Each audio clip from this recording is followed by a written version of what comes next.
YouTube, it has finally happened. The New York Giants football team that I happen to root for has finally got what they deserved. This year, the New York Giants finished the football season 9-7, missing the playoffs, and had to rely on the Detroit Lions to beat the Chicago Bears on the last day of the season, which did not happen, although it was a close game. Now, there's of course going to be the people out there that are going to say, look how we finished the season against the Eagles with the 42-7 win. They're going to say, look, we had a 9-7 record last year and we made the playoffs and won the Super Bowl. You know, this year we didn't get the luck and we didn't make the Super Bowl. I am not buying it. It's about time that we didn't make the playoffs so these players can realize what happens when you show up once every 2 or 3 games. It's about time. If you look at some of our losses, inexplicable. Let's start with the Eagles earlier in the season. Of course, you could say, oh, that's early in the season. You don't know. Teams are still figuring it out. I don't care. We all saw what a mess the Eagles were. We did not sweep a single series. We did not sweep the Cowboys 2-0. We did not sweep the Redskins. And we did not even sweep the Eagles in the division. And that cost us. Not to mention the game the Steelers, we let them steal from us. Not to mention the blowouts that we took, especially late in the season, at the hands of the Falcons and Ravens. And it's not good enough anymore for them to show up the week after and blow out the Saints or blow out the Eagles. Sometimes that'll get you into the playoffs. It didn't this year, and I'm glad it didn't, because hopefully this awakens the team. And the part of the team I'm most disappointed with, and there could be a lot of things, the whole defense as a whole, but especially that defensive line. Because that defensive line is full of big names. Won't be next year because probably Osi Umenyiora will not return. I don't give a crap. I don't want him to return at this point.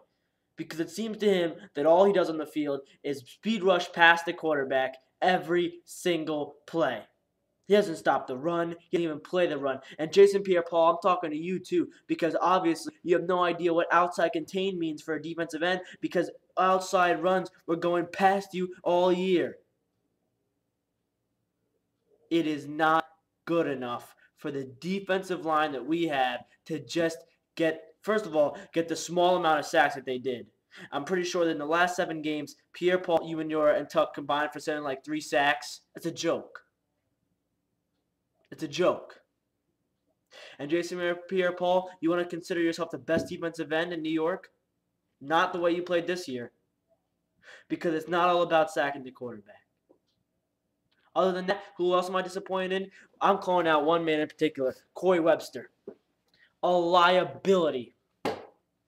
A ghost this season. A ghost. It seemed like sometimes he wasn't even there. And when you're the number 1 guy guarding the number 1 receiver and you're not even there, it seems, there is a problem.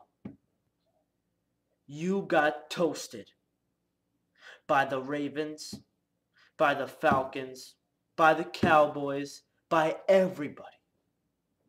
And you're pretty damn lucky that when Des Bryant's hand came down in that second Cowboys game, that it came down out of bounds. Or else you would have blown that game.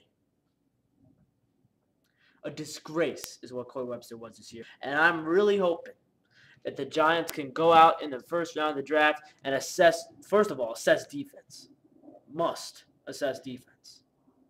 Hopefully we get either a Jonathan Banks corner, a D. Milliner, but I don't think he'll slip that far.